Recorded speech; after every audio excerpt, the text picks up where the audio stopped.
నమస్కారం. సో అన్ని విషయాలు మాట్లాడేశారు. సో నేను కొంత బ్యాలెన్స్ కొంచెం ఉంది.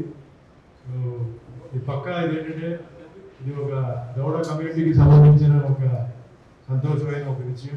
ఎందుకంటే పెద్ద ఆయన చాలా సేవలు చేశారు.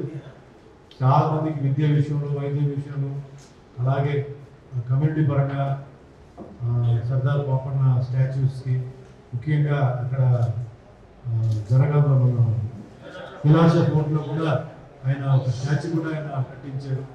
సో ఆయనకి ఏంటంటే కమ్యూనిటీ మీద చాలా అభిమానం, చాలా గౌరవం ఆయనకు ఉంది. ఈ రోజుల్లో చాలా దాంట్లో ఏం తప్పలేదు. ఎందుకంటే మీ అందరికీ తెలుసు, ఈరోజు క్యాస్ట్ అనేది చాలా ఇంపార్టెంట్ అయిపోయింది, కమ్యూనిటీ ఇంపార్టెంట్ అయిపోయింది. అయినా బయటికి ఎక్కువ చూపించకుండా కమ్యూనిటీలోనే దాన్ని ఏంటంటే ముందుకు తీసుకెళ్ళడం, ఆ కమ్యూనిటీ ఫీలింగ్. ఎందుకంటే మన క్యాస్ట్ని మనం మర్చిపోయాం, క్యాస్ట్ గురించి మనం మాట్లాడకపోతే మన తల్లి తండ్రిని అవమానించినట్టు. ఈరోజు చాలా కమ్యూనిటీలు ఉన్నాయి, చాలా క్యాస్ట్లు ఉన్నాయి, చాలా గొప్ప ఉన్నత స్థాయిలో ఉన్నారు, కాదండి. కానీ కాలం మారింది. ఈరోజు చాలా అంటే సోకాల్డ్ కింద ఉన్న క్లాస్ ఈరోజు పైన ఉన్నత స్థాయిలో ఉన్నారు, ఉన్నత పొజిషన్స్లో ఉన్నారు. కాబట్టి ఇలాంటి వాళ్ళు ఇన్స్పిరేషన్స్ ఏంటంటే ఇప్పుడు యూత్కి అంటే మేము కూడా చేయవచ్చు అని చెప్పి మాకు కూడా ఒక డాక్టరేట్ పీస్ యూనివర్సిటీ నుంచి వచ్చింది. ఇది ఒక రికగ్నిషన్ అండి, ఆయన చేసిన ఒక సర్వీసెస్కి రికగ్నిషన్. అండ్ ముఖ్యంగా అంటే నేను దాదాపు 10 years నుంచి నాకు పరిచయం ఉంది. మల్లేష్ నాకు పరిచయం చేశారు. షూటింగ్స్ అన్నీ వస్తుంటారు, ఆయన వస్తారు, షూటింగ్ చూస్తుంటారు. నా మీద ఒక ప్రత్యేకమైన ఒక అభిమాన ప్రేమ. ఎందుకంటే సినిమాలో హీరోగా యాక్షన్ ఫిలిమ్స్ ఇవన్నీ పక్కన పెడితే అన్నమయ్య వెంకటేశ్వర స్వామిగా, రామదాస్ గారు రాముడు క్యారెక్టర్, ఈ సత్యనారాయణ స్వామి, ఈ సినిమాల్లో ఆయనకి ఒక వేరే క్రేజ్. ఎందుకంటే ఆయనకి దైవ భక్తి చాలా ఉంది, ఆధ్యాత్మిక విషయంలో చాలా టెంపుల్స్కి ఆయన డొనేషన్ చేయడం. ఇప్పుడు కూడా మల్లికార్జునలో ఒక ఆంజనేయ స్వామి టెంపుల్ అలా అంటే వ్యాయామశాల పక్కన ఉంటే దానికి కూడా ఆయన కాంట్రిబ్యూషన్ ఉంది. పెద్దర్స్ పెట్టి ముందు తీసుకెళ్తున్నాడు. ఇంకా పనులు ఉన్నాయి.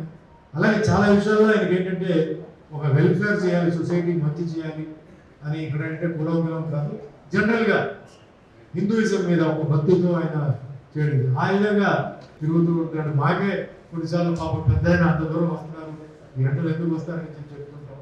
ఆ మీద ఈరోజు ఒక అభిమానంతో, గౌరవంతో ఆయనకి ఏదైతే సర్టిఫికేట్ ఇచ్చారో వాళ్ళకి ముందు ధన్యవాదాలు చెప్తూ, ఈ విధంగా ఆయనకి అభినందిస్తూ, ఇదే మాదిరి ఒక ఇన్స్పిరేషన్గా యూత్ అందరికీ. ఎందుకంటే మా గౌడ కమ్యూనిటీ కూడా అందరూ ఈయన్ని చూసి ప్రతి ఒక్కరికి ఏంటంటే అప్రిషియేషన్ రావాలి, ఆ అప్రిషియేషన్ కోసం పనిచేయాలి.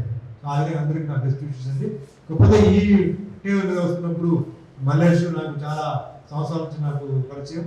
ఆయన విలేజ్లో ఆయన స్థాయిలో ఆయన ముందుకు వస్తున్నారు. సో నెక్స్ట్ ఇక్కడ బాలరాజు గౌడ్ ఉన్నారు.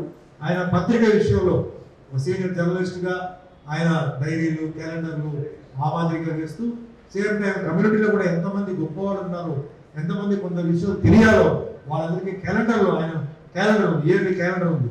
ఆ క్యాలెండర్లో ఫొటోస్ వేసి వాళ్ళ బయోగ్రఫీ లేకపోతే వాళ్ళ బర్త్డేస్ వేస్తూ ఆ విధంగా కమ్యూనిటీకి సపోర్ట్ చేస్తూ మరి మిగిలిన వాళ్ళని దృష్టిలో పెట్టుకుని కూడా ఆయన కొన్ని మంచి పనులు చేస్తుంటాడు. అదే మాదిరిగా ఇక్కడ శ్రావణ్ గౌడ్, ఆయన నాన్నగారు ఉన్నారు ఇక్కడ, జయంత్ గౌడ్ గారు. జయంత్ గౌడ్ గారు మీ అందరికీ తెలుసు, సర్వే సర్దార్ పాపన్న సినిమా తీశారు, దాంట్లో హీరోగా ఆయన యాక్ట్ చేశారు. దాంట్లో నేను పాపన్న ఫాదర్గా యాక్ట్ చేశాను. సో పాపన్న స్టోరీని చేయాలి, కమర్షియల్గా ఆడదని తెలుసు, అయినప్పటికీ అది ఏంటంటే ఒక వీడియోగా, ఒక క్యాసెట్గా ఉండిపోతుంది, ఆ పాటలు ఉండిపోతాయని చెప్పేసి చాలా ధైర్యంగా చేశారు. పాపం చాలా లాస్ కూడా అయ్యారు.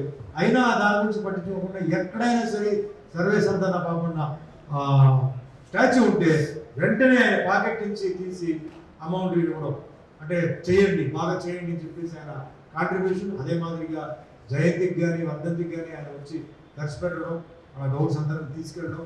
అండ్ ఈ మధ్య ఏంటంటే అవార్డ్స్ ఆయన కేవలం ఏదో గౌడ్ ఫీలింగ్ ఉండకూడదని చెప్పేసి ఈ పైటి జయరాజ్ గారు, కత్తి కాంతారావు గారి మీద కూడా ఆయన అవార్డ్స్ పెట్టడం జరిగింది. నేను లాస్ట్ టైం వెళ్ళాను. సో ఈసారి కూడా 3వ తారీఖు పెట్టారు. సో ఆ విధంగా ఏంటంటే సినిమా పరంగా కొన్ని ఎవరైతే నెగ్లెక్టెడ్ హీరోస్ ఉన్నారో, ఎవరైతే నిజంగా వాళ్ళకి ఫోకస్ రావాలో వాళ్ళ గురించి ఆయన అవార్డ్స్ అరేంజ్ చేసి ఆయన చేయడం జరుగుతుంది. అండ్ కమ్యూనిటీ కూడా ఆయన బాగా సర్వీసెస్ చేస్తారు. అట్లా ప్రతి ఒక్కరు ఇక్కడ ఉన్న వాళ్ళకి ఏంటంటే మన డౌట్స్కి ఏం చేయాలి, వాళ్ళని ఏ విధంగా వాళ్ళని ముందుకు తీసుకెళ్ళాలి, ప్రాబ్లమ్స్ ఏదైనా ఉంటే వాళ్ళు ఏ విధంగా వాళ్ళని మన సేవ్ చేయాలి. కాలం మారుతుంది, టైం కూడా చేంజ్ అవుతుంది కాబట్టి ఆ విధంగా ఆలోచిస్తున్నారు. సో ఈ సందర్భంగా అంటే ఇది వచ్చేసి మెయిన్గా ఈ ప్రోగ్రామ్ వచ్చి పెట్టింది మన చింతన మల్లేష్ గారి కోసమే. కానీ ఈ సందర్భంగా నేను ఈ మధ్యలో ఏంటంటే అసలు ఏజెన్సీ ప్రాంతంలో ఏంటంటే చాలా మంది గౌడ్స్ ఎప్పటి నుంచో 50s లో ఉంటున్న వాళ్ళకి ఏంటంటే వాళ్ళు చాలా అంటే వాళ్ళ పాప నష్టాలు ఉన్నారు. ఏంటంటే వాళ్ళకి ఇప్పుడు వాళ్ళు చేస్తున్న వృత్తి ఏదైతే ఉందో అది ఇప్పుడు చేయడానికి లేదు. అలాగే ఇప్పుడు ఏంటంటే అక్కడ కొన్ని రూల్స్ రావడంతో ఏదైతే మన గౌడ్లు అంటే వాళ్ళు దేని మీద ఆధారపడుతున్నారో అది వాళ్ళు అనుభవించలేకపోతున్నారు. ఇవన్నీ ఏంటంటే కాన్స్టిట్యూషన్ లో ఉంది, ప్లస్ ఏంటంటే ఇక్కడ ఆర్టికల్స్ లో ఉన్నాయి. బట్ అది ఏంటంటే అది అమలుకు రావట్లేదు. అది అలాగే ఆగి ఉంది. Because they need to get ST status. అక్కడ ఉండాలంటే ఏజెన్సీ ఏరియాలో ఉండాలని వాళ్ళకి ఎస్టీ స్టేటస్ కావాలి. సో ఈ సందర్భంగా ఆయన రిక్వెస్టింగ్ అవర్ ముఖ్యమంత్రి our dear CM Revanth Reddy గారు మాకు ఒక అపాయింట్మెంట్ ఇవ్వండి, మీ అంతా గౌడ్స్ మేము వస్తాం, ఏజెన్సీ గౌడ్స్ వచ్చి మీ మా కష్టాలు ఏదైతే ఉన్నాయో they want express to you. తర్వాత మీ ఇష్టం, మీరు చేస్తారో లేదో మీ ఇష్టం, బట్ మాకు ఒక అపాయింట్మెంట్ ఇవ్వాలి. ఎందుకంటే ఆ ప్లేస్ నెగ్లెక్టెడ్గా ఉంది, ఆ ఏరియా అంతా నెగ్లెక్టెడ్గా ఉంది. ఉన్నారు వాళ్ళు భూమిని అమ్మడానికి లేదు, కొనడానికి లేదు. అచ్చ కింద వస్తున్న వారసాలు ఎవరైతే వాళ్ళందరూ చాలా ఇబ్బందులు ఉన్నారు. వాళ్ళ సిటీకి వాళ్ళు రాలేదు. కాబట్టి ఒక అపాయింట్మెంట్ నేను సీఎం గారు రేవంత్ రెడ్డి గారు రిక్వెస్ట్ చేస్తున్నాను. వాళ్ళ సబ్జెక్ట్ వినండి, తర్వాత మీ ఇష్టం, మీరు ఏం చేస్తారో మీ ఇష్టం, మీరు రెడీ. బట్ ఆ విధంగా ఈరోజు నేను ఈ ప్రెస్ మీట్ సందర్భంగా మీకు రిక్వెస్ట్ చేస్తున్నాను. సో వన్స్ అగైన్ అండి, మీరు అందరూ వచ్చినందుకు చాలా ధన్యవాదాలు. అండ్ ఈ రోజు ఏదైతే మన మల్లేష్ గారు సాధించారో ప్రతి గౌడ యూత్ అందరూ ఇది చూసుకోండి. మీరు కూడా if there is a will there is a way. కాబట్టి మీరు సర్వీస్ చేయండి, మీ సర్వీస్ తగ్గ మీకు గుర్తింపు మీకు వస్తుంది. ఆ విధంగా మన గౌడ కమ్యూనిటీకి మంచి పేరు రావాలి. నా సపోర్ట్ ఎప్పుడు ఉంటుంది, మన కమ్యూనిటీకి ఎప్పుడు ఉంటుంది.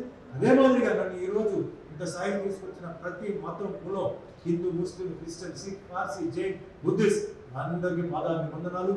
అన్ని ప్రొడ్యూసర్స్, అన్ని డైరెక్టర్స్ అంటే ఉన్నారు కాబట్టి ఇది వేరే అది వేరే. నా సర్వీసెస్ ఎప్పుడు ఉంటాయి. 47 సంవత్సరాల సినిమా ఇండస్ట్రీలో ఉంటున్నాను. 800 ఫిలిమ్స్ క్రాస్ అయిపోయింది. 175 ఫిలిమ్స్ హీరోగా యాక్ట్ చేసి ఎవరి వల్ల? పైన మన తల్లిదండ్రులు ఆశీర్వాదాలు, మీ వల్ల, అన్ని మతాలు, అన్ని కులాల వల్ల. కాబట్టి వాళ్ళందరికీ నమస్కారం చెప్తూ మీ కులం, మీ మతాన్ని గౌరవించడం తప్పులేదు, గౌరవించాలి. మీరు గౌరవించకపోతే మీ తల్లిదండ్రులని మీరు అవమానించడం అవుతుంది. అది వద్దు, చేయండి. కానీ ఇంటి నుంచి బయటకు వచ్చిన తర్వాత మనందరం ఒకటే. మనందరం ముందుకు వెళ్ళాలి, భారతదేశాన్ని ముందుకు తీసుకెళ్ళాలి. ఎందుకంటే భారతదేశం ఈరోజు చాలా పొటెన్షియల్ ఉంది. ఇంకా రావాల్సిన విషయం ఏంటంటే మంచి అంటే కంపెనీస్ రావాలి, ఫ్యాక్టరీస్ రావాలి. ఎంతో మంది అన్ఎంప్లాయిడ్ యూత్ ఉన్నారు, వాళ్ళందరికీ జాబ్ రావాలి. కష్టపడి చదివిస్తున్నారు పేదవాళ్ళు, కానీ జాబ్ దొరకట్లేదు. జాబ్ దొరకకుండా వాళ్ళు విదేశాలు వెళ్తున్నారు. What is the use? అంత కష్టపడి తల్లిదండ్రులను వదిలేసి వాళ్ళు పక్క రాష్ట్రానికి వెళ్ళాలి, ఎక్కడో రావాలి. ఏ ఊరిలో వాళ్ళు చదువుతున్నారో ఆ ఊరిలో వాళ్ళకి జాబ్ రావాలి. జాబ్ రావాలంటే అసలు city has to develop, state has to develop. State has to develop అంటే lot of companies have to come, lot of factories have to come. So అందరూ కలిసి support the government, let the government go forward. అందరికీ ఉద్యోగాలు రావాలి, అందరూ హ్యాపీగా ఉండాలి. India should be the commanding and demanding country of the world. త్వరలో రావాలి. ఎందుకంటే మనం వెళ్ళిపోయి అక్కడ కాదు, అక్కడ వాళ్ళు ఇక్కడికి రావాలి, ఇక్కడ వాళ్ళు వచ్చేసి వాళ్ళ ఉద్యోగం కోసం రావాలి. ఆ విధంగా రావడానికి అవకాశం ఉంది. There is a will, there is a way, it can be done. So ఆ విధంగా అందరికీ రిక్వెస్ట్ ఏంటంటే let us protect our country. Protection is very important. Let us protect our country. Let us be having prosperous in our world, so that the whole world gets India as one of the beautiful country in the world. So we must love in peace, not in pieces. So we have to be careful. We have to protect our caste, our community, our country. Thank you. Jai Hind. Jai Telangana.